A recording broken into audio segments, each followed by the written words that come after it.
Banyak orang takut bersikap. Ustadz milik semua umat, Ustadz milik semua jamaah. Kalau Ustadz berpihak kepada PAS nomor 3, berarti Ustadz sudah mengelompokkan diri.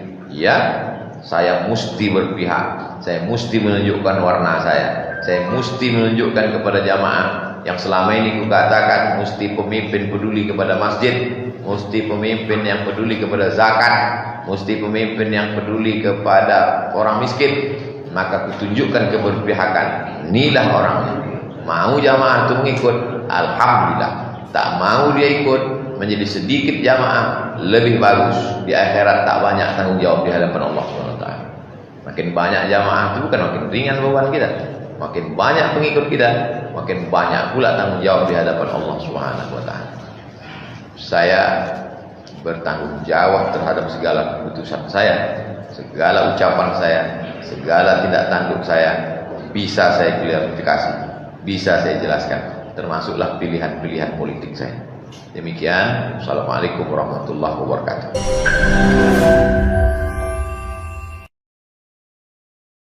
Jangan lupa subscribe, like, and share. Pada itu kebetulan saya sebagai ketua masjid di dalam Pakanan Selesai. Ini waktu itu pernah kita undang Ustadz, dan saya himbau kepada jamaah dan masyarakat sekitar untuk hadir. Tetapi ada beberapa masyarakat yang tidak mau hadir dengan alasan ini membawa Ustadz untuk ceramah dalam ranah politik. Artinya ada beberapa masyarakat yang tidak setuju hal seperti ini. Lalu waktu itu saya jawab, kalau seandainya calon ini membawa artis dari ibu kota, apakah Bapak datang? Katakanlah artis dangdut. Saya rasa pasti masyarakat akan berbondong-bondong untuk datang menghadiri artis ini tadi. Nah, ini mungkin yang sedikit menjadi apa bagi saya mungkin. Kenapa masyarakat ini pada saat yang berbau agama ini sepertinya hal-hal yang sangat tabu di dalam berpolitik. Mungkin disinilah yang saya ingin pencerahan dari Al-Mukarram Pak Ustadz Abdul Somad. Apakah benar di dalam ajaran Islam itu politik ini tidak boleh membawa-bawa agama? Dua yang saya respon. Yang pertama tadi, bagaimana kita menghadapi masyarakat materialistis. Dia mau memilih kalau materi, rasional, manusia. Kalau saya nyoblos hari ini, berarti saya tak kerja. Kalau saya kerja, berarti saya dapat gaji. Kalau dia buruh 70.000. Kalau ada yang mau membayar saya 100.000, berarti saya untung 30. Tapi kalau gara-gara memilih saya tak dapat apa-apa, berarti saya rugi. Pragmatis. Cara berpikirnya singkat, simpel saja. Disitulah ujian kita sebagai tokoh masyarakat, bisa menyadarkan orang bahwa kekeliruan pada tanggal 9 Desember itu akan diderita 5 tahun yang akan datang. Disitulah ujian ketokohan kita. Apakah kita ini tokoh atau tukang tokoh aja? Jadi masalah ceramah jamaahnya banyak, kita udah selesai. Saya di rumah ini, di mana-mana saya ceramah di Mujahidin, tak muat. Ceramah di Cepron, tak muat. Ceramah di Habibur Rahman, tak muat. Dipindahkan ke Bukit Gelanggang, melimpah ruang. Tapi sekarang sedang diuji nih. Waktu ceramah orang mau datang. Nah sekarang kalau mengajak milih nomor 3, mau tak orang ikut? Wah, ini ngeri-ngeri sedap juga ini. Kita tengoklah tanggal 9 nanti. Nah, jadi kita sekarang sedang berjuang dengan gaya, cara, jalan, metode yang baik. Tentu melewati jalan yang baru itu tak sama macam jalan lama.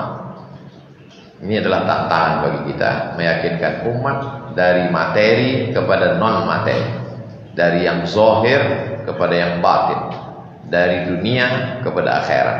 Ini tantangan kita bersama. Kedua, ini politik memang sengaja mau dijauhkan dari ustadz. Supaya apa? Supaya orang politik ini bebas. Kalau tak ada lagi ustadz di parlemen itu, bebaslah dia mau mengeluarkan perda zina, perda homo, karena tak ada lagi ustadz. Asal ada ustadz yang bicara politik, jangan bicara politik.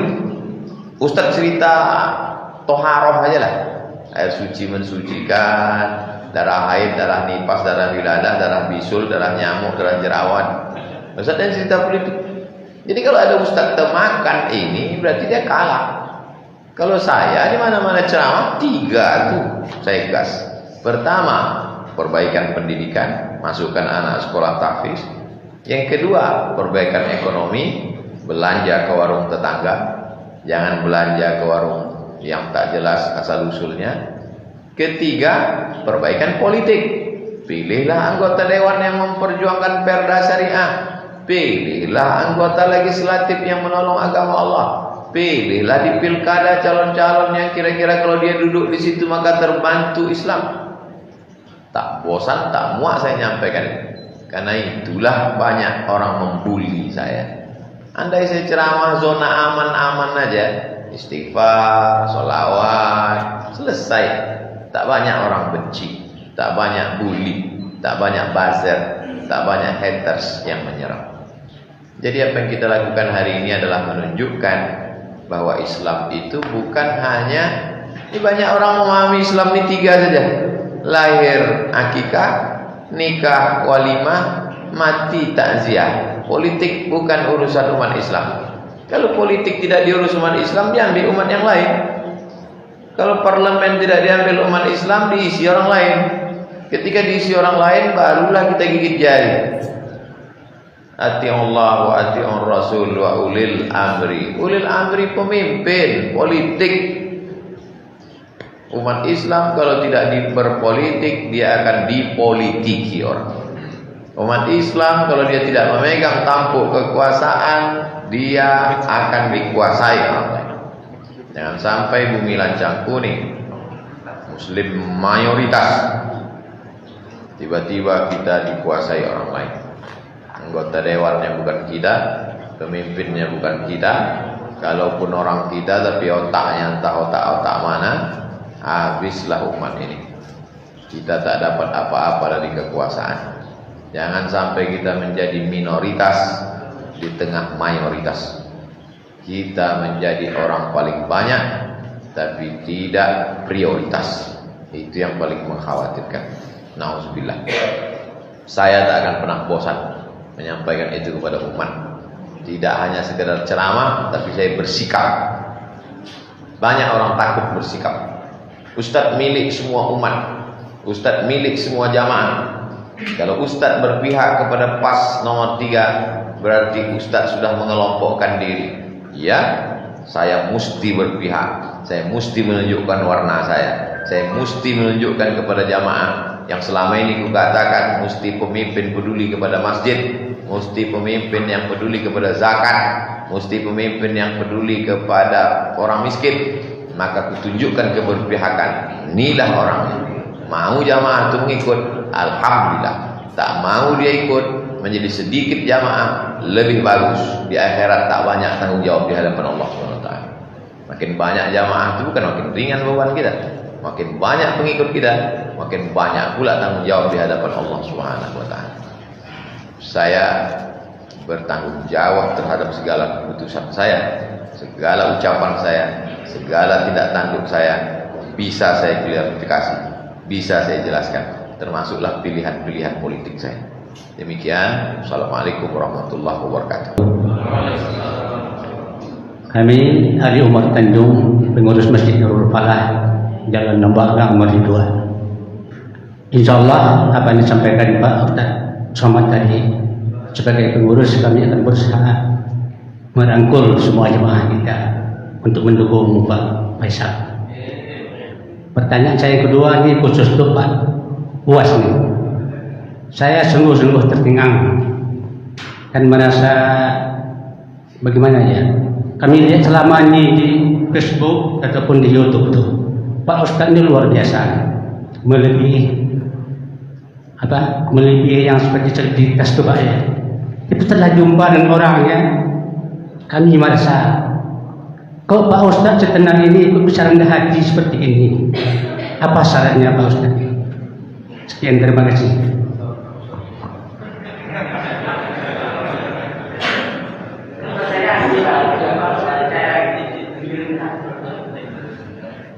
Maksudnya kiat ya Pak ya? Ya. Oke, silakan ditanggapi.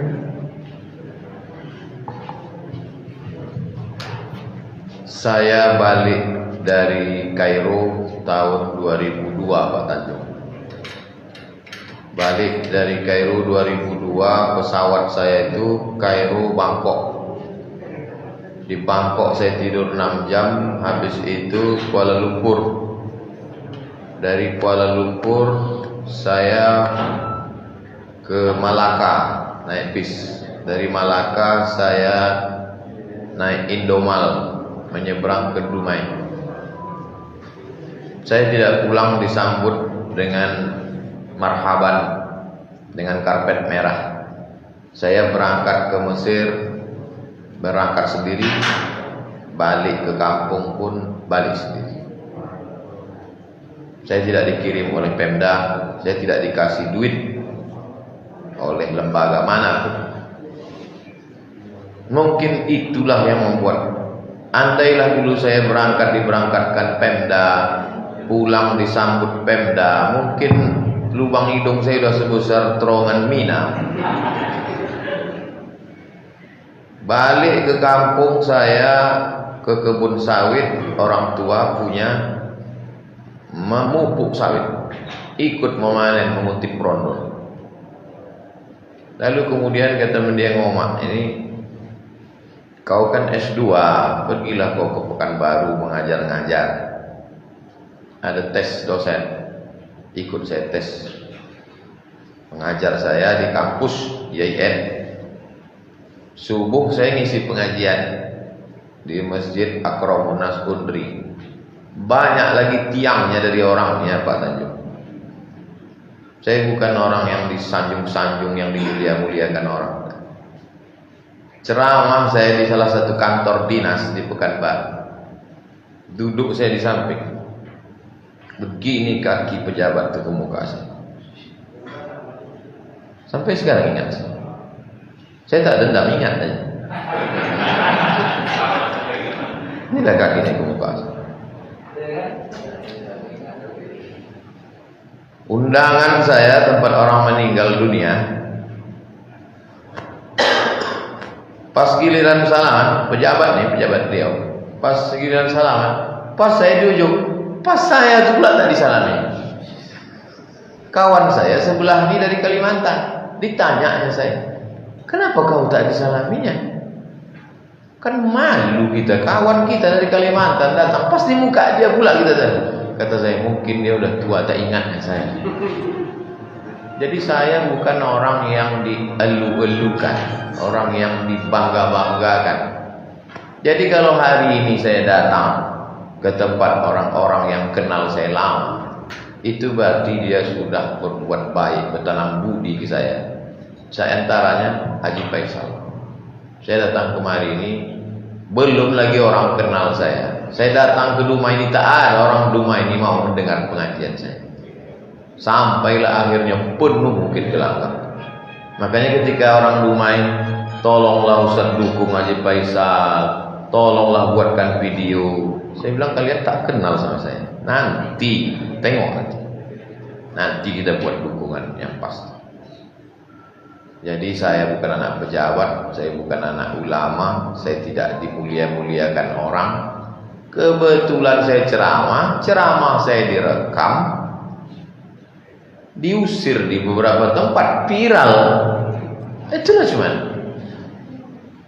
cuma Pak Tanjung, tak ada kelebihan apa-apa. Jadi kalau Pak Tanjung bertanya, apalah, tak ada apa-apa Pak Tanjung. Kita berbuat, saya memahami posisi yang ada sekarang ini, viral kata orang, bagaimana memviralkan orang-orang baik.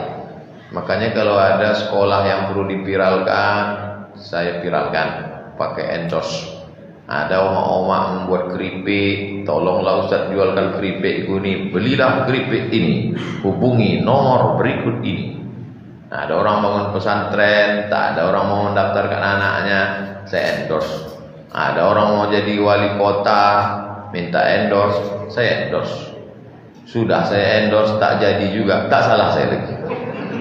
Salah pengurus masjid. Kenapa tak dikuncinya jamaah? Kenapa sampai kebobolan dia jamaah itu berpindah ke lain hati? Inilah yang kita lakukan sekarang.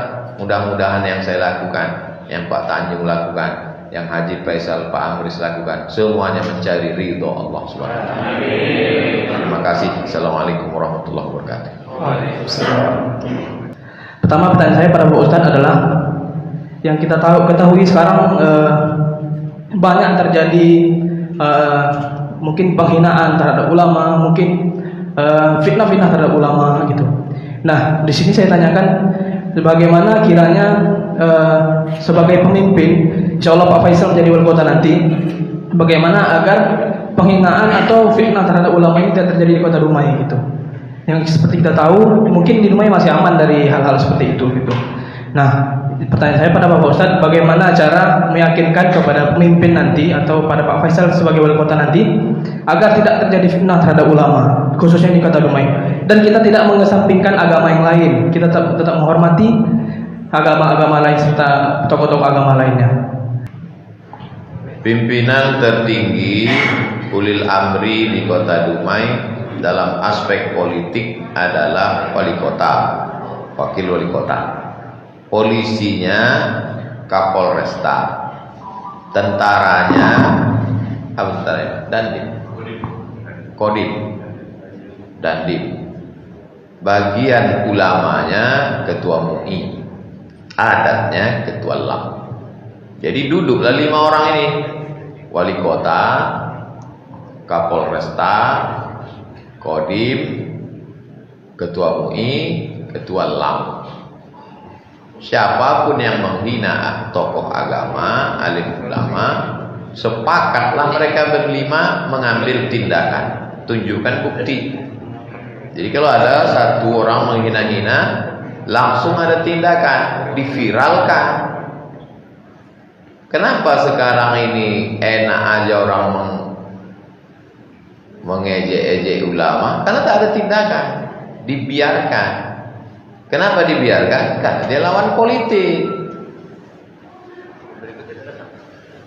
Dibiarkan aja kan lawan politik. Dan yang menghina itu malah dibiayai, dikasih duit. Mereka ini kan buzzer. Buzzer mereka. Buzzer itu adalah influencer, alat untuk menyerang dari medsos. Karena kalau menyerang langsung tak bisa. Macam mana orang mau menyerang saya langsung? Tak bisa. Bagaimana cara menyerang saya? Melalui medsos, melalui buzzer, dan tak bisa ditangkap dia. Ada protek, ada perlindungan. Oke, secara nasional kita tak bisa, karena ini politiknya politik nasional. Tapi untuk kota Dumai, nah itu tadi 5 orang itu mesti duduk bersama. Siapa saja yang mengacau kota Dumai, maka 5 orang ini mesti ambil tindakan. Pengurus-pengurus masjid juga bersikap. Karena ujung tombaknya adalah masyarakat. Di atas masyarakat pengurus masjid. Pengurus masjidlah orang yang langsung bersentuhan dengan masyarakat. Dari mulai imamnya, khotibnya, penceramahnya, itu semua terkait dengan pengurus masjid. Kalau pengurus masjid setuju, jadi. Kalau tak setuju, tak jadi. Kenapa Ustaz tahu? Saya ketua masjid. Saya ketua masjid. Ustaz ini jangan undang. Ustaz ini jangan undang. Ini jangan maju jadi imam. Saya mengatur semua. Jadi mesti ada tindakan. Ini terkait dengan pelecehan terhadap simbol-simbol agama. Adapun terkait tentang amar ma'ruf nahi mungkar dengan kekuasaan, dengan ceramah saya menyampaikan. Tapi ada amar ma'ruf nahi mungkar yang lebih sampai, yaitu man ra'a minkum mungkaran, siapa yang melihat kemungkaran falyughayyirhu bi yadihi, merubah dengan tangan. Dengan tangan itu kekuasaan. Haji Faisal ingin merubah Faisal Amris dengan kekuasaan. Mudah-mudahan Allah menolong mereka.